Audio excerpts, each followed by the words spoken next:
Okay, I got this, I believe to be over 100-year-old Japanese katana. It was brought back as a war trophy from a friend of mine's father-in-law who fought in World War II in the Pacific. And when I received this a couple of weeks ago, it had a lot of corrosion on these dark spots. It's still corrosion, but I got a lot of the hard stuff out. It looked more like this. I couldn't get any interest from any of the museums or even a local blacksmith to fiddle with this thing, so I'm going to go ahead and, since it was free, see what I can do to restore it. And it needs a new suka or handle.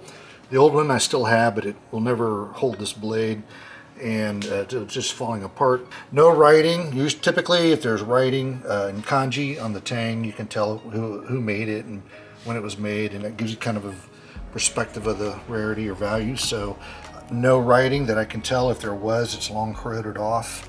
But as I clean it up, if I run across anything, I know some people I can get it to. So anyway, needs a lot of work, and we'll see where it goes. Okay, as you can see, the saya is pretty beat up as well. Somebody taped it back together. Who knows how this thing was stored and all that. But anyway, there is some kanji written on the saya. I had a couple of buddies who are part Japanese, and they reached out to some of their relatives, and they said it was kind of an older form of kanji, but best they could tell, this sword was presented as a gift to a politician during the 6th year of Emperor Yasuhito's reign, which would have put it about 1918, I believe. And he was Emperor Hirohito's dad.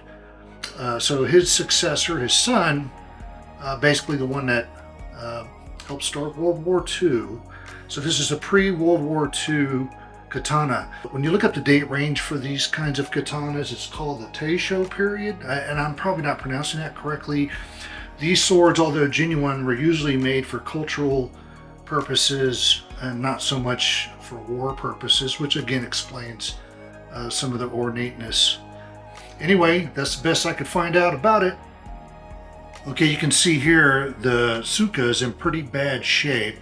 It does have some of the original raised skin on it, and I did get the bamboo caps, but almost all the braid was gone, or the silk wrapping, just rotted over time, I guess.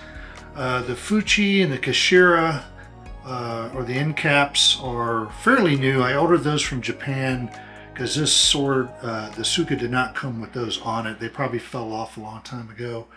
Moving on over to the tsuba. This tsuba is traditional iron but decorative, which probably makes sense if this was a gift. All right, the seppa and hibeki are copper, or brass and copper. The hibeki is, I don't know if you can see, the hibeki is wrapped in silver leaf with some engraving. Very delicate looking, so this was definitely meant to be a wall hanger of some sort. But the blade is amazingly sharp. And I think the reason why this might have been a gift also is because the blade did have a couple of defects. And so this would be something you could just give away and not have a lot of heartburn about.